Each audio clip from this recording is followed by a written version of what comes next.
একটা মেয়ে কখনো নিজের থেকে পারফেক্ট হতে পারে না। কোনো না কোনো খুঁত তার মধ্যে থেকে যায়। যেমন আমি ছোট থেকে নিজেকে এমনভাবে গড়ে তুলছি যাতে আমার বিয়ের পর আমার শ্বশুরবাড়িতে কেউ আমাকে একটা কথা না বলতে পারে।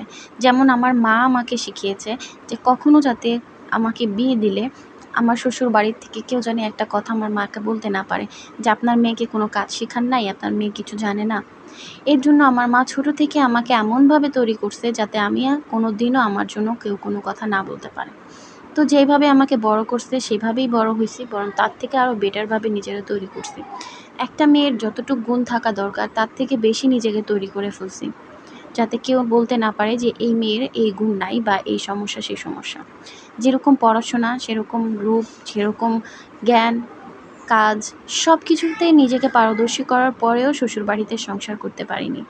আমার যখন বিয়ে হয় তখন আমাকে কাবিন করে রাখে যে ৬ মাস পর বা বছরখানেক পর আমাকে উঠিয়ে নিয়ে যাবে। বাট তারা বিয়ের পরের দিনই বলতেছে, মানে বিয়ে হওয়ার পরেই বলতেছে যে কিসের উঠায় নেওনি, বিয়ে তো হয়েই গেছে, আর উঠায় নেওয়া হবে না। তো তখন আমার মা বাবা বলল যে উঠায় নিয়ে যেতে হবে না, তাহলে মেয়ে এখনই নিয়ে চলে যান, বিয়ে যেহেতু হয়ে গেছে। কিন্তু তারা তখন আমাকে নিতেও চায় না, যে না বিয়ে হয়েছে নিব কেন, উল্টা তাদের ছেলে আমাদের কাছে রাইখা যায়। আমার কাছে ওই মুহূর্তটা এতটাই অপমানজনক, এতটা কষ্টের ছিল যে একটা মেয়ে বিয়ে হওয়ার পর শ্বশুরবাড়ি যায়।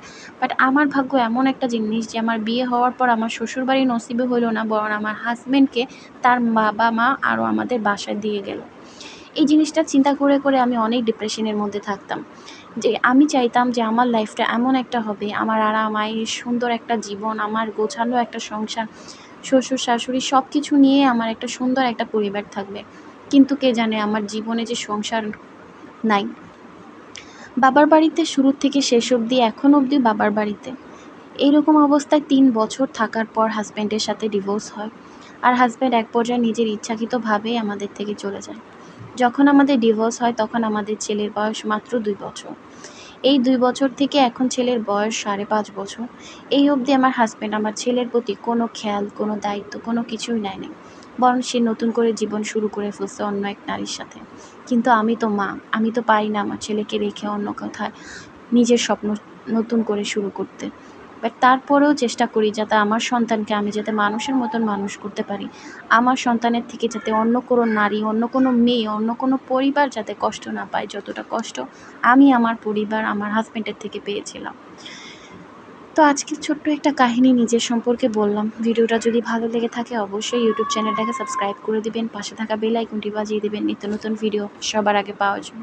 আর এইরকম যদি গল্প শুনতে চান তাহলে অবশ্যই কমেন্ট বক্সে জানাবেন।